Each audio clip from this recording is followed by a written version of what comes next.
अस्सलाम वालेकुम दोस्तों, हिन वक़्तु असीं सिंध सेक्रेटरीट में ही मौजूदु आहियूं ऐं मां तव्हांखे समूरी सूरत हाल खां आगाह कंदो हलां। जेके दोस्त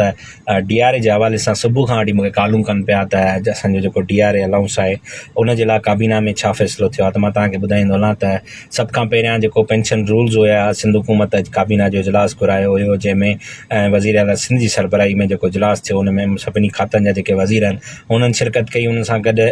जेको आहे समूरनि खातनि जा जेके सेक्रेटरीज़ आहिनि, चीफ सेक्रेटरी सिंध सैयद आसिफ हैदर शाह जेको आहे पंहिंजो मौक़ुफ़ पेश कयो हुते। त पेंशन जेके रूल्स आहिनि उन्हनि में हुई सिंध हुकूमत खे पहिरियां ई इहो फ़ैसिलो थियल हुयो सिंध हुकूमत जो, त इन मामले ते असां अॻुवाट ई संजीदा आहियूं ऐं इहो मामिलो असांखे हल करिणो आहे। त पेंशन रूल्स जेको मामिलो आहे उहो हिन वक़्तु हल थी चुको आहे ऐं अॻुवाट ई सिंध हुकूमत जी जेका सिंध काबीना जो जेको फ़ैसिलो हुयो उन ते जेको आहे कंप्रोमाइज़ करिणो हुयो उहो सिंध हुकूमत करे छॾियो आहे। त हाणे जेके पेंशन वारा मामलात आहिनि उहे हल थी चुका आहिनि। उहे साॻिया जेके सर्विसिस आहिनि जेके बि साॻियूं हुई उहे पेंशन जूं हाणे बहाल थी वियूं आहिनि। उन खां पोइ तव्हांखे मां सूरत हाल ॿुधाईंदो हलां त बेन्युल फंड वारो मामिलो, जेको बेन्युल फंड जा मामलात आहिनि उन ते गौर करण जो जेको आहे उहो हुकुमनामो जारी थियो आहे ऐं जेके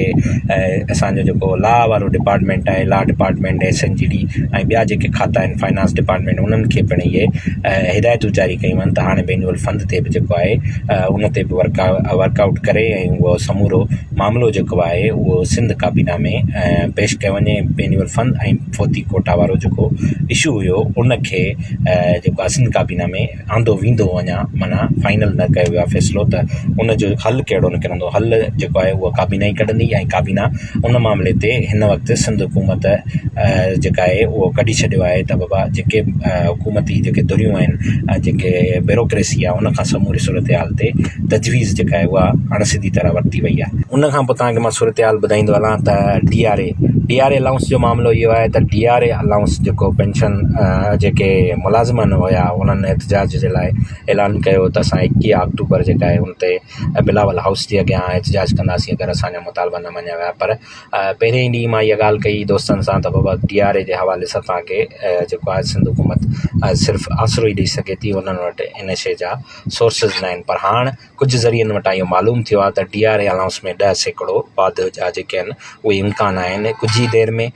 समूरी सूरत हाल जेका आहे वाज़े थी वेंदी। उन सां गॾु थी सघे त नेक्स्ट जेको इजलास अचे पियो पंहिंजो सिंध काबीना जो उन में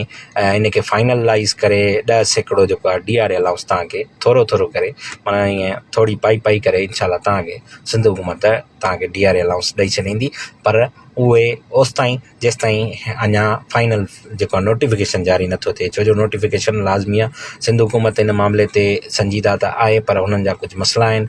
टेक्निकल इशूज़ आहिनि ऐं फाइनेंशियल इशूज़ आहिनि। ज़ाहिरी आहे मुलाज़िम उनजो तइदादु तमामु घणो आहे ऐं उन्हनि खे हल बि करिणो आहे। सघे थो सिंध हुकूमत तव्हांजे लाइ बहितर फ़ैसिलो करे सघे, छो जो चेयरमैन बिलावल भुट्टो ज़रदारी इन्हनि खे सख़्तु हिदायत कई त मुलाज़िमनि जा जेके मसइला आहिनि उन्हनि खे सख़्तीअ सां हल कयो वञे। ऐं इहो ॿुधण में आयो आहे त सैयद नासिर हुसैन शाह बलदियात वारो जेको वज़ीर आहे उनजी सरबराही में इहो समूरो मामिलो जेको आहे उनखे हल कयो वेंदो ऐं वज़ीर आला सिंध